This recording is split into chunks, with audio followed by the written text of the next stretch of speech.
It looks like a car and drives like a tricycle, a child-sized version of a motorized three-wheeler vehicle popular in the early 20th century. Instead of gas, pedal power propels this replica forward. Based on actual vehicles, a wave of nostalgia has put pedal cars on the road to a comeback. An old-style pedal car is a snazzy toy with a sleek metal body and real rubber tires. Highly collectible, owning one is a trip down memory lane. Production starts with the pedal car's wood floor. The worker places a metal template on the floor under a sheet of ash plywood and transfers the two to a router table.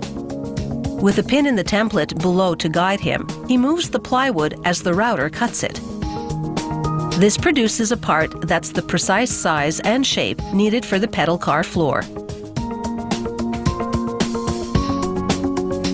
Using the same system, he cuts a slot for the pedals and another one for the rear wheel.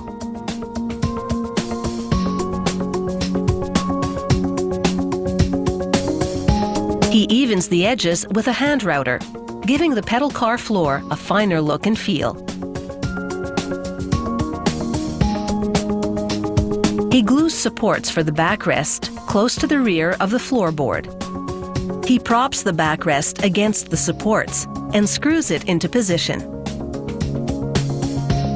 He installs the dashboard framework further towards the front.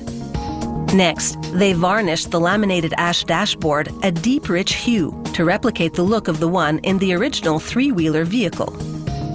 And now for the body of the pedal car. A welder tacks together the two parts of the aluminum shell and seals them with a special adhesive. Then they screw the wooden framework to the aluminum body. After a thorough cleaning, they paint a primer coat onto the metal. Then it's into the paint booth for a glossy coat of automotive paint. In the meantime, the metal chassis of the pedal car comes together. A worker mounts a dummy twin engine to the front. In this pedal-powered replica, the engine's purpose is purely decorative.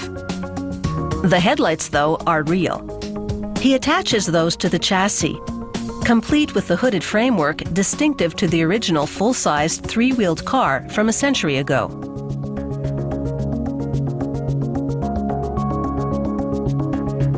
He then fits the tires to the chassis. They're cycle tires, child-sized to fit the scale of this toy car replica. A quick spin confirms they're operational. He mounts the fenders to the frame just above the tires and secures them with metal brackets. The fenders will guard against splashing mud and water. He now transfers the car body to the three-wheeled chassis.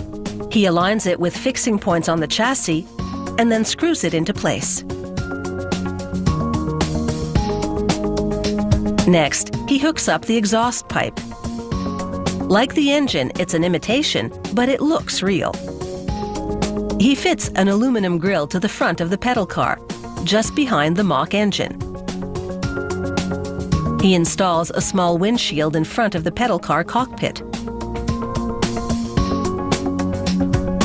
And now, he pops the dashboard, equipped with the speed dial, into place. It fits into the pedal car's hooped frame perfectly. He wires the battery-operated headlights to the dashboard switch. He attaches the handbrake to the side of the cab and runs the braking cables to the rear wheel.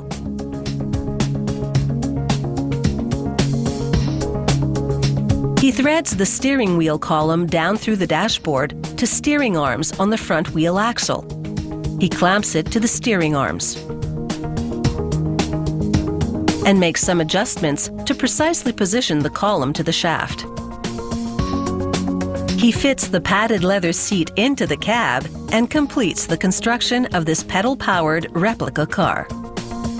It takes about 40 hours to make one of these retro toys. When it comes to the authentic touches, they've spared no expense and expended great effort. Now it's time for a spin to the playground and some good old-fashioned fun.